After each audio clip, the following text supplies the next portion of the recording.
The Strangers in the Dunes. The twin suns of Proxima, 7 hung high in the sky, their relentless heat searing the desert landscape below. For John Mercer, a retired colonial marine turned cargo hauler, this brutal environment had become second nature. His hover truck, a battered but reliable beast of machinery, hummed steadily over the shifting sands. John squinted at the horizon, his enhanced optic implants scanning for anything out of the ordinary. On a planet notorious for ambushes, you learned quickly to trust your instincts, or die. As he guided the truck through the rust-colored dunes, sweat streamed down his rugged face. His tattered tank top clung to his muscular torso, and the crisscrossing straps of his utility harness felt like a second skin. The harsh winds kicked up dust that swirled through the open windows of the cab, adding to the oppressive heat. The environmental systems had failed weeks ago, but John wasn't one to complain. Out here, survival wasn't about comfort, it was about grit. Just as he reached for his canteen, his sensors pinged a warning.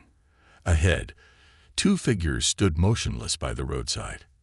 At first glance, they seemed like shadows distorted by the desert's heat waves, but as he drew closer, their forms solidified.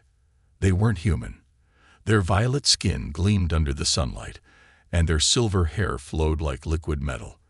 They wore sleek, form-fitting black suits that shimmered faintly, almost like armor. John's military training kicked in. He slowed the truck, his eyes scanning for potential threats. An ambush wasn't uncommon in these parts, but his scanners picked up nothing. No hidden vehicles, no heat signatures, no concealed weapons, just 2 stranded figures standing in the blazing heat. Damn it, John muttered under his breath, already knowing what he was about to do. Against his better judgment, he brought the truck to a stop, dust swirling around it in a lazy cloud. The figures turned toward him, their large, almond-shaped eyes glowing faintly with an otherworldly light. They were twins, identical in every detail, down to the way they tilted their heads in unison. John leaned out of the cab, one hand resting casually near his sidearm. "You two look like you've had a rough day," he called out, his voice carrying a gruff edge. "Need a lift?" The taller of the 2 stepped forward, her movements fluid and graceful. "We would be most grateful," she said in accented standard, her voice melodic yet commanding. "You are the first to stop." "Well," John replied, his eyes narrowing, "I guess I'm just a sucker for a good rescue. Hop in the back. It's not exactly first class, but there's shade." The twins exchanged a glance, an unspoken conversation that passed between them in an instant. Then, without hesitation, they climbed into the cargo bed, their movements as synchronized as a dance. John couldn't help but notice how their suits shimmered under the canopy, reflecting the light like molten silver. As he got the truck moving again, John kept glancing in the rearview mirror. The twins sat cross-legged in the cargo bed, their glowing eyes fixed on the horizon. Something about them felt off. Not dangerous, exactly, but otherworldly in a way that sent a shiver down his spine. "I'm John," he said, breaking the silence. "What brings you 2 out to the middle of nowhere?" "I am Silara," the taller one replied, her voice calm and measured. "This is my sister, Anara. We are travelers seeking passage to the nearest settlement." John raised an eyebrow. "Travelers, huh? You don't look like the tourist type." Anara smiled faintly, her luminous eyes meeting his through the cab's rear window. "And you do not look like the type to stop for strangers." "Toosh," John muttered, taking the swig from his canteen. The warm water did little to quench his thirst, but it was better than nothing. Nearest settlement's about 200 clicks north. Long way to be hitchhiking. Silara's gaze was steady, unreadable. "Our transport malfunctioned. We were left with no choice." "Fair enough," John replied. He had learned long ago not to dig too deeply into the stories of strangers. Out here, everyone had their secrets. As the truck rumbled across the dunes, a low, distant rumble caught John's attention. At first, he thought it was just the hum of the anti-grav generators, But then he saw it, the horizon darkening with a swirling wall of red and orange, a sandstorm. And a big one. "Hold on back there," John shouted, gripping the controls tightly. "We've got a storm incoming." The twins didn't flinch. Instead, they exchanged another of those silent glances, their expressions eerily calm. John gunned the engines, pushing the hover truck to its limits. The storm was gaining on them, its winds howling like a beast. Visibility dropped to nearly zero as the world around them dissolved into chaos. Through sheer instinct and the aid of his augmented vision, John spotted a jagged outcrop of cliffs in the distance. If he could reach the caves hidden within, they might have a chance of riding out the storm. "Hang on," he yelled as the truck lurched forward, sand pelting its sides like a hail of bullets. The anti-grav generators whined in protest, but John pushed them harder, guiding the truck into the narrow mouth of a crystalline cave, just as the storm hit with full force. The sudden silence was almost deafening. The truck's headlights illuminated the smooth, glittering walls of the cave, casting reflections that danced like trapped starlight. John killed the engine and turned to check on his passengers. The twins were already climbing out of the cargo bed, brushing sand from their sleek suits. Their movements were as precise as ever, their glowing eyes scanning the cave with an intensity that made John uneasy. "You've got a knack for surviving," Anara said, her voice carrying a hint of admiration. "Yeah, well," John replied, stepping out of the cab. "You learn a few tricks in the Marines. Now let's hope this cave holds." Silara approached him, her gaze piercing. "You are more than what you appear to be, John Mercer." John chuckled, though there was no humor in it. "Lady, you don't know the half of it." As the storm raged outside, the three of them stood in the ethereal glow of the crystal cave. Unbeknownst to John, his act of kindness had set something extraordinary into motion, something that would change not only his life, but the fate of 2 galaxies. The storm within and without. The cave hummed with an almost imperceptible energy, a faint vibration that seemed to resonate with the very air. John Mercer leaned against the hover truck, his sharp gaze scanning the crystalline walls. The storm outside roared like an enraged beast, its winds clawing at the cave's entrance, but here within the shelter, an eerie calm had settled. Silara and Anara moved in unison, their violet forms gliding over the smooth cave floor as if weightless. The crystalline surfaces reflected their glowing eyes, casting ghostly shadows that seemed to dance in the corners of John's vision. He couldn't shake the feeling that he was being watched, not by the twins, but by the cave itself. Something ancient and unspoken lingered in the air. "You've been quiet," Anara said, her voice lilting as she approached. Her silver hair shimmered in the dim light, and her gaze was both penetrating and oddly comforting. John shrugged, the movement almost imperceptible under his utility harness. "Just trying to figure out if I've bitten off more than I can chew. Picking up hitchhikers in the middle of a desert. Not exactly my usual routine." Silara joined her sister, standing close enough that John could feel the faint warmth radiating from their skin. "And yet you stopped," she said softly. "That is not something most would do." John crossed his arms, his rugged features tightening into a skeptical frown. "Yeah, well, most people out here are just trying to survive.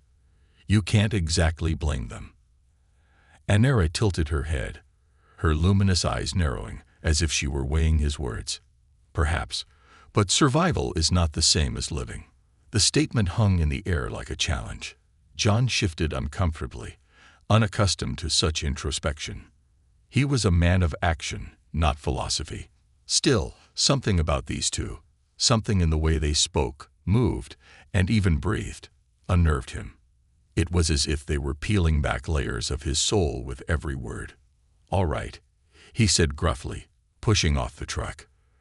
"Let's focus on the immediate problem.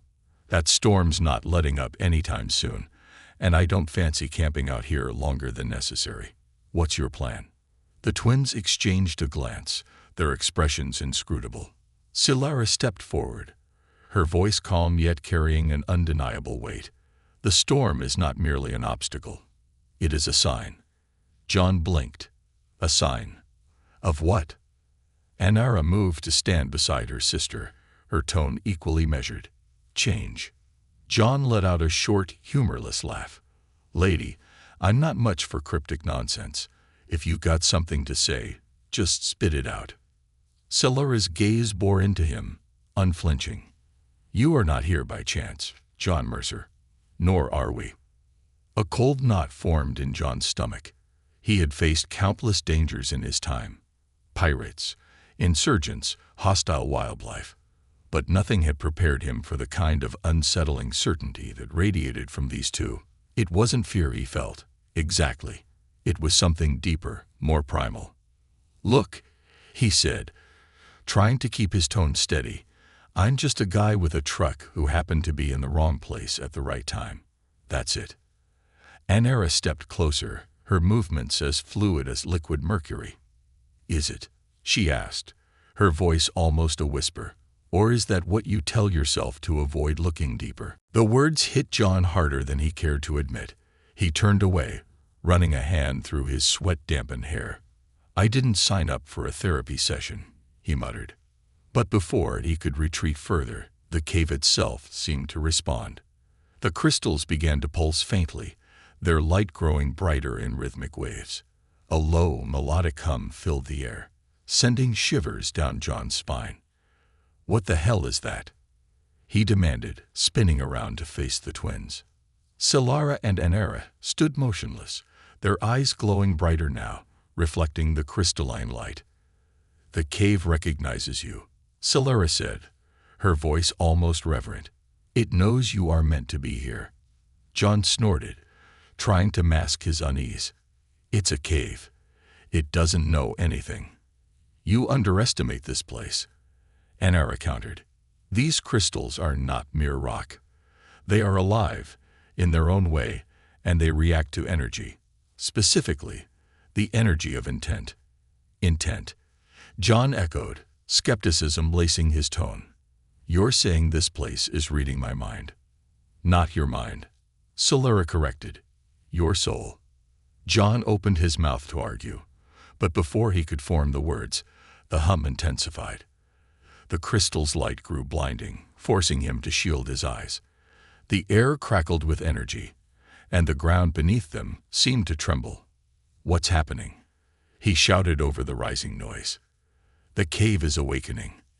Anara replied, her voice calm despite the chaos. And so are you. The light reached a crescendo, and for a moment, John felt as if he were floating in a void. Images flashed before his eyes. Memories, dreams, fears, all swirling together in a kaleidoscope of emotion. He saw his time in the Marines, the faces of comrades lost, the barren loneliness of his current existence. And then he saw something else, a vision of two galaxies colliding, their stars merging in a dance of creation and destruction. When the light finally subsided, John found himself on his knees, gasping for breath. The cave had returned to its original state, the crystal's glow now faint and steady. Silara and Anara knelt beside him, their hands resting lightly on his shoulders. What was that? He rasped, his voice hoarse. You have been chosen, Silara said simply. Chosen? John repeated, his mind reeling. For what?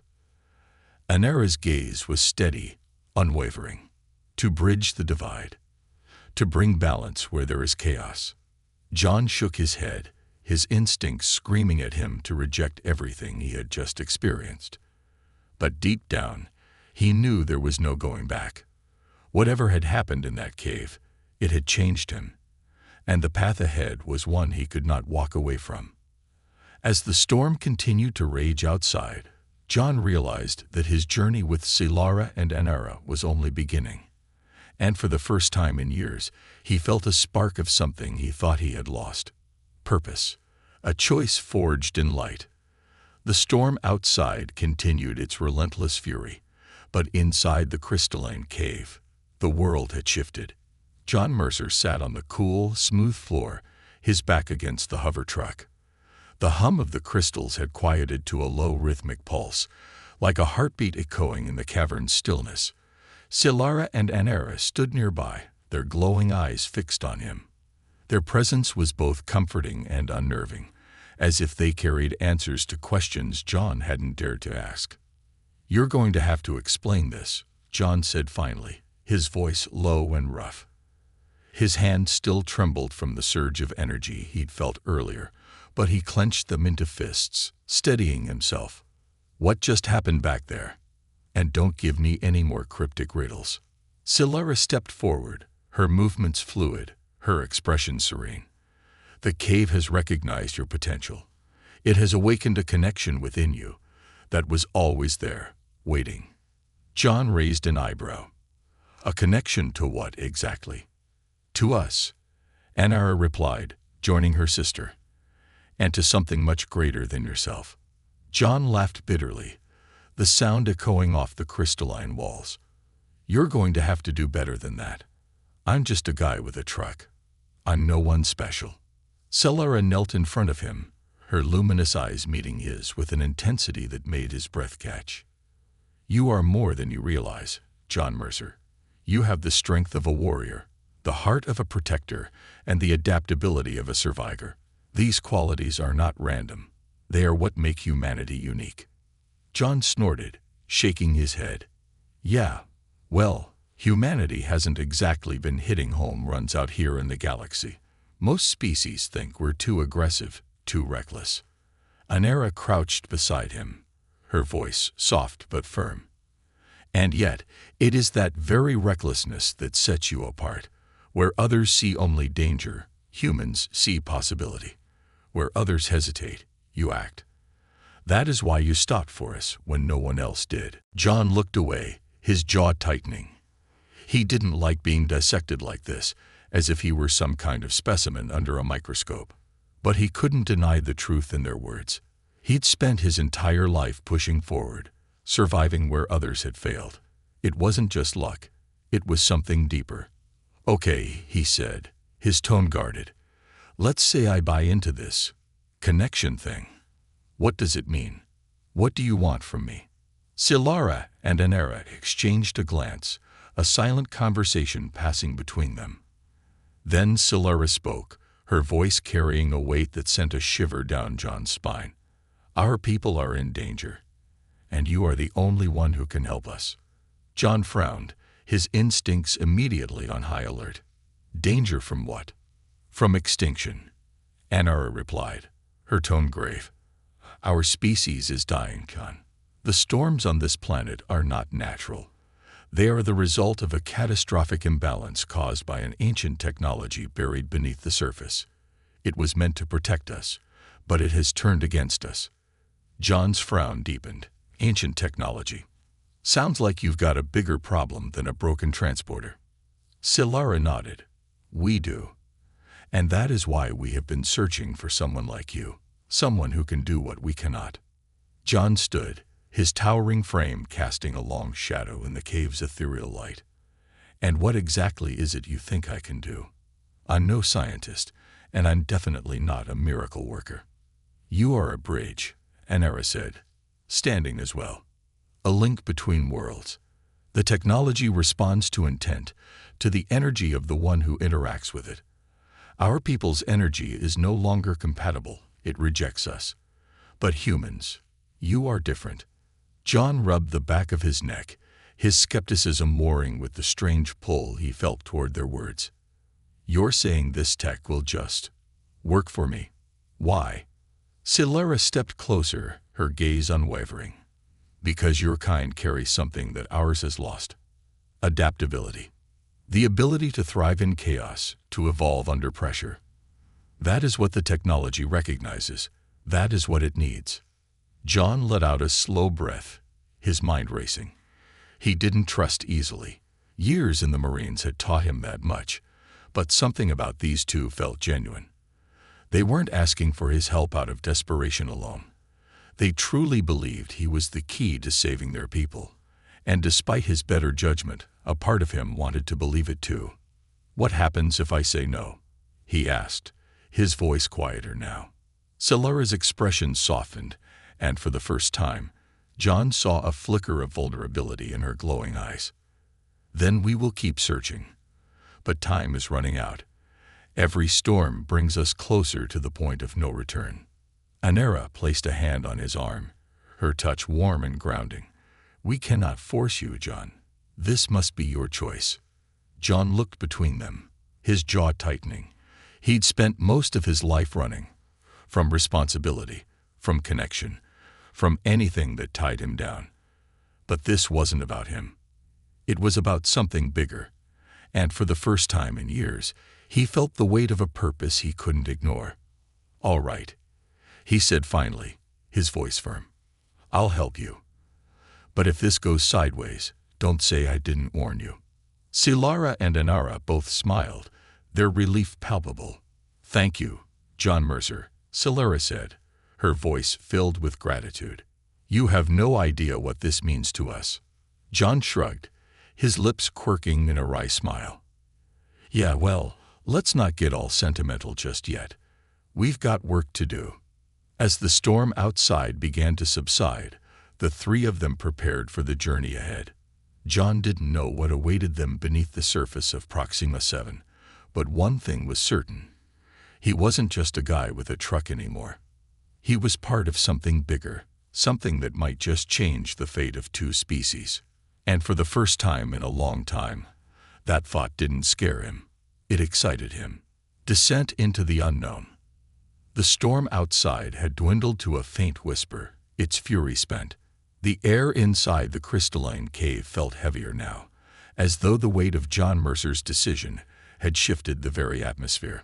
His gaze lingered on the twins, Solara and Anara, who stood side by side with an eerie grace. Their violet skin seemed to shimmer faintly, reflecting the ambient light of the crystals around them. John ran a hand over the stubble on his jaw, his mind racing. So let me get this straight, he began, his tone skeptical. You've got ancient tech buried somewhere on this planet. It's broken, and you think I'm the guy to fix it. Solara nodded, her glowing eyes steady. Not broken. Misaligned.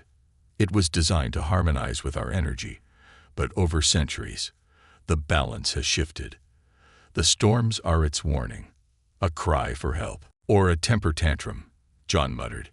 He turned away, pacing the cave floor as he processed the information. And you're sure this thing, whatever it is, will respond to me? Anara stepped forward, her expression soft but resolute. We cannot be certain, but all signs point to you.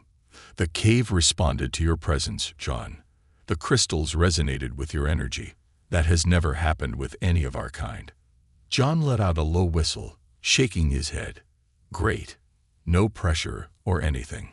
Solara's lips curved into a faint smile. You have faced greater odds before, have you not? John shot her a wry glance. Yeah, but those odds usually involved something I could shoot.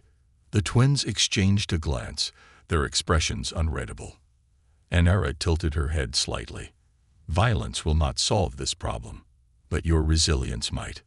John sighed, his shoulders sagging under the weight of the task ahead. All right, where do we start? Solara stepped closer, her voice taking on a more serious tone. The artifact lies beneath the Arkera Basin, an ancient site sacred to our people. It is heavily guarded, not by sentient beings, but by automated defenses that activate against any perceived threat. John arched an eyebrow. Automated defenses. Sounds like a blast.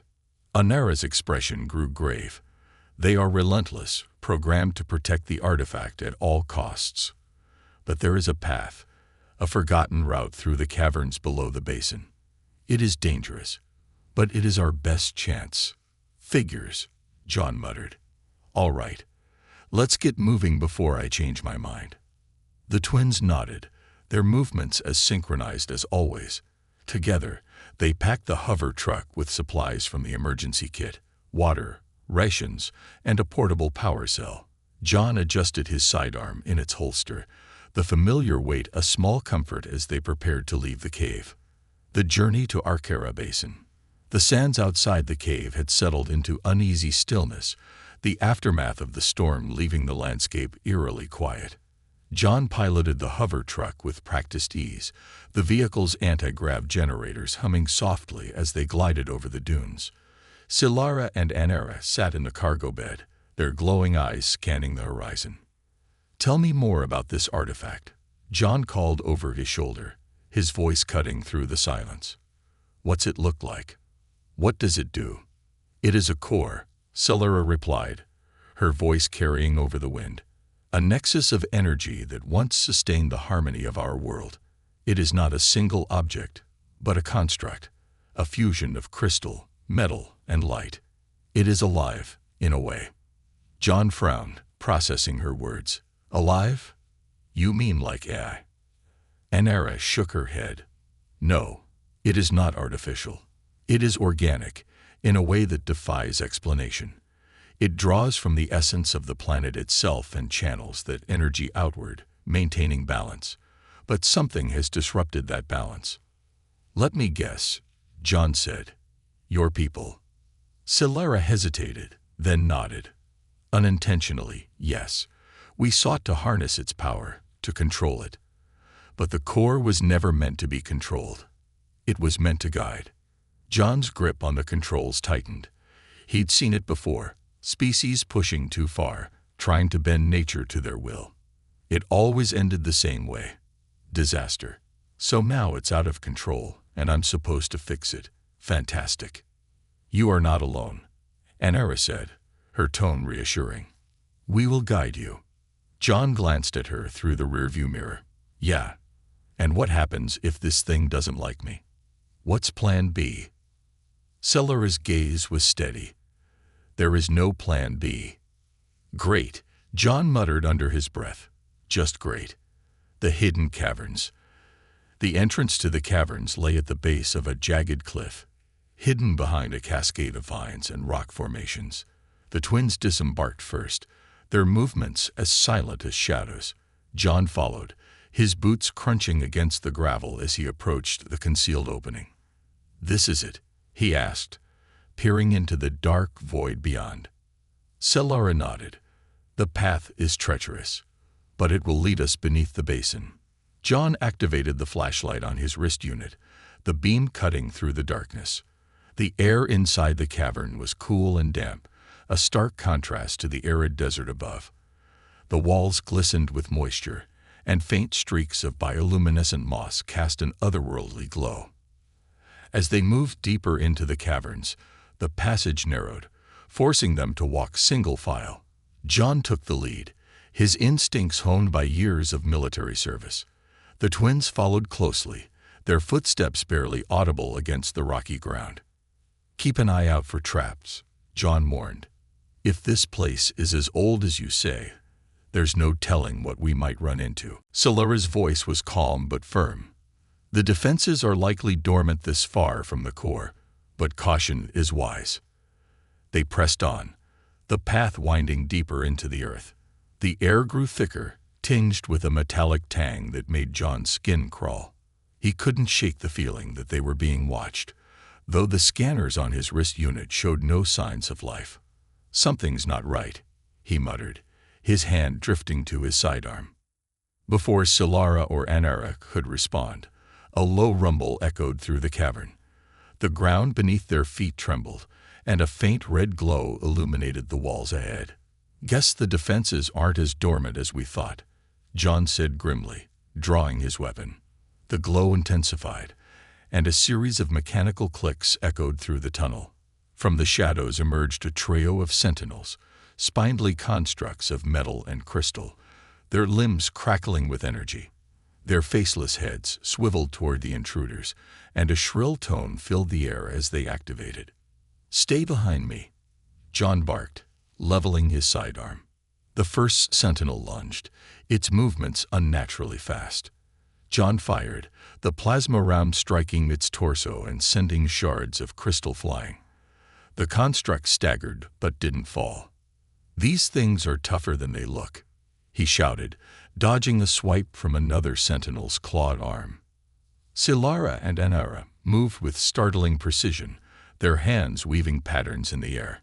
Energy coalesced around them, forming protective barriers that deflected the sentinels' attacks. "We cannot destroy them," Solara said. "They will keep coming unless we disable their source." "Then point me in the right direction," John growled, firing another shot.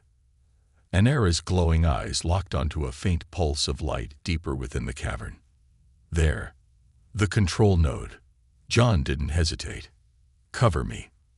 As the twins held the sentinels at bay, John sprinted toward the node, his heart pounding. He had no idea what he was about to face, but he knew one thing for certain. There was no turning back. The core awakens. The control node pulsed like a heartbeat in the distance, casting flickering shadows across the cavern walls. John Mercer sprinted through the narrow passage, the weight of his sidearm comforting but insufficient against the towering sentinels pursuing him. Behind him, Solara and Anara wove shimmering barriers of energy, holding the constructs at bay with synchronized precision. Their glowing eyes flashed with intensity, their violet forms moving as one. "Keep them off me," John barked over his shoulder, his boots skidding against the uneven floor. "I'll handle the node." Solara's voice cut through the chaos, calm yet commanding. "We can't hold them forever. Be quick." John didn't waste time responding. His focus was locked on the pulsing red light ahead. The control node was embedded in the cavern wall, a mass of crystalline filaments and metallic conduits. It radiated power, and even from a distance, John could feel its energy thrumming through the air, making the hairs on his arms stand on end. As he reached the node, a sudden vibration coursed through the ground. More sentinels emerged from the shadows, their crystalline limbs gleaming like knives. John cursed under his breath, raising his sidearm and firing off a volley of plasma rounds. The shots struck true, shattering one construct into fragments, but the others advanced undeterred. "Solara, Anara, little help here," he shouted, ducking behind a jagged outcrop. The twins reacted instantly. Anara extended her hands, a surge of violet energy blasting one sentinel off its feet. Solara followed, her movements fluid as she unleashed a wave of kinetic force that slammed into the remaining constructs, slowing their advance. "Go, John," Anara called, her voice tinged with urgency. "The node is your only chance." John gritted his teeth and bolted toward the control node. Up close, the structure was even more intricate, its crystalline surface alive with shifting patterns of light. Symbols etched into the crystal glowed faintly, their meaning incomprehensible yet oddly familiar. "All right, you ancient piece of junk," John muttered, placing his hand on the node's surface. "Let's see if you'll play nice." The moment his skin made contact, the node responded. A surge of energy shot through him, and his vision went white. He gasped, staggering back, but his hand remained locked in place, as if the node had fused with his very being. The vision. In the blinding white void, John found himself suspended in nothingness. He felt weightless, untethered, yet utterly exposed. Then, as if summoned by his presence, the void began to coalesce. Shapes formed, planets, stars, and galaxies swirling together in a cosmic dance. Voices echoed in his mind, 1,000 whispers blending into one. "You are the catalyst," the voice intoned, neither male nor female. "The bridge between chaos and order." John's pulse quickened. "Who are you? What do you want from me?" The stars swirled faster, merging into a single point of light. "We are the essence of this world, the balance that was lost. You must restore it, or all will fall to ruin." "I don't even know what I'm supposed to do," John shouted, his frustration bubbling to the surface. The light pulsed, its intensity overwhelming. "You already know. It is within you. The resilience of your kind. The strength to adapt. Trust yourself, and the path will reveal itself." Before John could respond, the light surged, and the void shattered. The awakening. John's eyes snapped open, his hand still pressed against the node.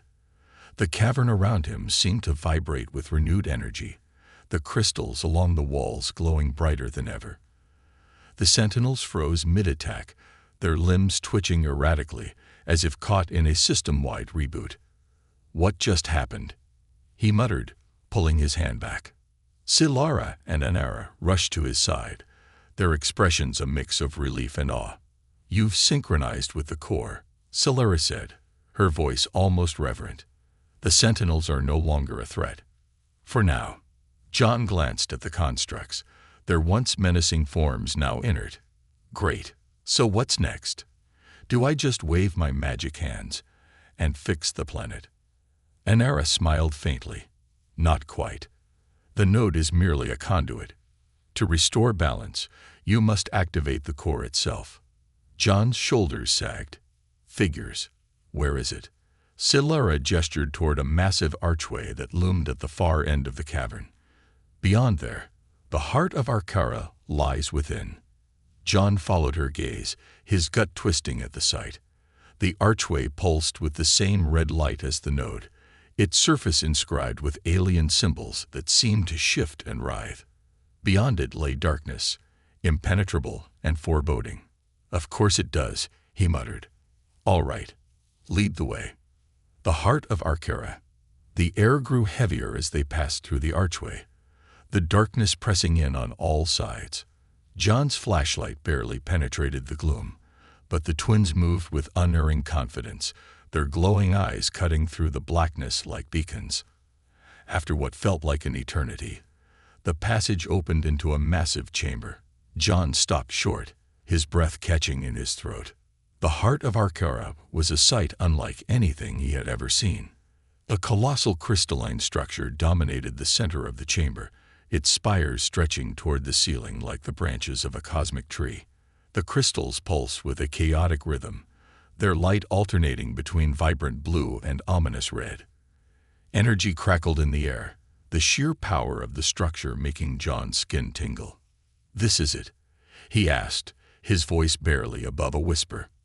Silara nodded. "The core. It is the source of the storms, and the key to ending them." Anara stepped forward, her gaze fixed on the chaotic pulses. "But it is unstable. If the imbalance is not corrected, it will destroy itself, and the planet with it." John rubbed his temples, exhaustion creeping in. "And you think I can fix this?" "You must," Silara said simply. "The core has already begun to respond to you. Trust in that connection." John stared at the towering structure, his doubts gnawing at him. But deep down, he knew there was no turning back. He had come this far, and the fate of an entire species, and perhaps more, rested on his shoulders. Taking a deep breath, he stepped toward the core, its chaotic energy crackling louder with each step. Whatever happened next, John knew one thing for certain. He wasn't the same man who had stopped for two stranded strangers on a desolate desert road. And he never would be again. The core's test. The heart of Arcara loomed before John Mercer, its towering crystalline structure radiating a chaotic dance of light and energy. Every pulse seemed to tug at something deep within him, an invisible force pulling him closer. Behind him, Silara and Anara watched silently, their glowing eyes filled with an odd mix of hope and trepidation. This was the moment they had been waiting for, and the one John had been dreading. The ground beneath his boots felt alive, vibrating in rhythm with the core's erratic energy. Each step toward it seemed heavier than the last, as though the air itself resisted his advance. He glanced back at the twins, who nodded encouragingly. Their confidence in him was unnerving. John wasn't sure he shared it. "You said this thing responds to intent," John called over the rising hum of the core. "What happens if my intent isn't good enough?" Silara stepped forward, her voice calm but firm. "The core will test you. It will seek the truth of your essence. If you are found wanting, it will reject you." "Reject me how?" John asked, though he wasn't sure he wanted the answer. Anara's gaze was steady. Rejection could mean many things: pain, disorientation, or destruction. John let out a bitter laugh. "Great. No pressure, then." Silara's voice softened. "Trust yourself, John. The core has already begun to recognize you. That is why we are here.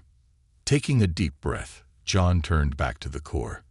The chaotic energy seemed to intensify as he approached, the blue and red pulses flashing faster and brighter. He reached out a hand, hesitating as the air crackled with raw power. His instincts screamed at him to retreat, but he pushed past the fear and placed his palm against the crystal surface. The trial. The moment John's hand made contact, the world around him dissolved. He was no longer in the chamber. Instead, he floated in a vast expanse of light and shadow, an endless void where time and space held no meaning. The core's presence surrounded him, a vast and ancient consciousness that pressed against his mind like a tidal wave. John Mercer, a voice echoed, deep and resonant, yet strangely familiar. You seek to restore balance. But are you worthy? John clenched his fists, his body tense despite the weightlessness. Worthy? I'm just trying to stop this thing from tearing your planet apart. Intent is not enough, the voice replied. To wield the core's power, you must prove your strength, your resolve, and your understanding of sacrifice. Are you prepared to face your truth? John hesitated. What happens if I'm not? Then all will be lost. The void shifted, and suddenly John was no longer floating. He stood in the middle of a battlefield, the air thick with smoke and the acrid stench of burning metal. He recognized it instantly. Aksharan 9, the site of his final mission as a Marine. Around him, soldiers fought and fell, their screams piercing the air. He saw the faces of his squad mates, faces he hadn't seen in years, faces he had lost. Why are you showing me this? John demanded, his voice hoarse. You carry this pain within you, the voice said. It shapes you, defines you. But have you learned from it? John turned as a figure emerged from the smoke. Sergeant Max Kessler, his commanding officer and closest friend. Max's face was hardened, his eyes filled with accusation. You left me, Max said, his voice echoing unnaturally. You ran when we needed you. John's heart pounded. That's not true. I did everything I could. You survived, Max interrupted, stepping closer. But at what cost? You let us die. The memories came flooding back. The ambush, the chaos, the impossible decisions. John had fought to save his squad, but in the end, he had been the only one to make it out alive. The guilt had haunted him ever since. I didn't have a choice, John whispered. I did what I had to do. Max's expression softened, and for a moment, he looked almost human. And now you're here, facing another choice. Will you run again, or will you stand and fight? The battlefield dissolved, and John was once again floating in the void. The core's voice returned, calm but unyielding. Your pain is your strength, John Mercer, but strength alone is not enough. What are you willing to sacrifice to restore balance? The sacrifice. John's surroundings shifted once more, and he found himself standing in a tranquil meadow. In the distance, a small child played among the wildflowers, her laughter carrying on the breeze. She turned toward him, and his breath caught. It was his daughter, Emma, though it couldn't be. Emma had died years ago, lost to an illness John had been powerless to prevent. Daddy, she called, running toward him. John fell to his knees, his heart breaking at the sight. Emma, he whispered, tears streaming down his face. The core's voice returned, softer this time. The balance you seek to restore will come at a cost. Are you prepared to let go of what you hold most dear? John looked at Emma, his chest tightening. I've already lost her. What more do you want from me? Your guilt binds you, John. To restore balance, you must release it. Let her go. Emma reached out, her small hand brushing against his cheek. It's okay, Daddy, she said, her voice filled with a wisdom far beyond her years. You have to move forward. For them. John's tears fell freely now, but he nodded. I love you, kiddo. I love you too, she replied, her form fading into light. Now go. The restoration. John opened his eyes to find himself back in the chamber, his hand still pressed against the core. The chaotic pulses had steadied, the red and blue merging into a calm, radiant white. The core's energy no longer felt overwhelming. Instead, it was warm, inviting. Silara and Anera stood nearby, their expressions filled with awe. "You did it," Silara said, her voice barely above a whisper. John stepped back as the core began to shift. Its spires retracted, and the energy flowing through it spread outward, illuminating the chamber and the surrounding caverns. The oppressive weight in the air lifted, replaced by a sense of peace. "The storms," Anera said, her glowing eyes wide. "They're stopping." John nodded, his body trembling with exhaustion, but his spirit lighter than it had been in years. "The balance is restored." Silara approached him, placing a hand on his shoulder. "You have given us more than we could have hoped for, John Mercer. You have saved our people." John managed a faint smile. "Let's just hope I didn't break anything in the process." As the light from the core filled the chamber, John felt a quiet resolve settle within him. He had faced his past, his pain, and his fears, and he had emerged stronger. For the first time, in a long time, he felt whole. And for the first time ever, he felt like he was exactly where he was meant to be.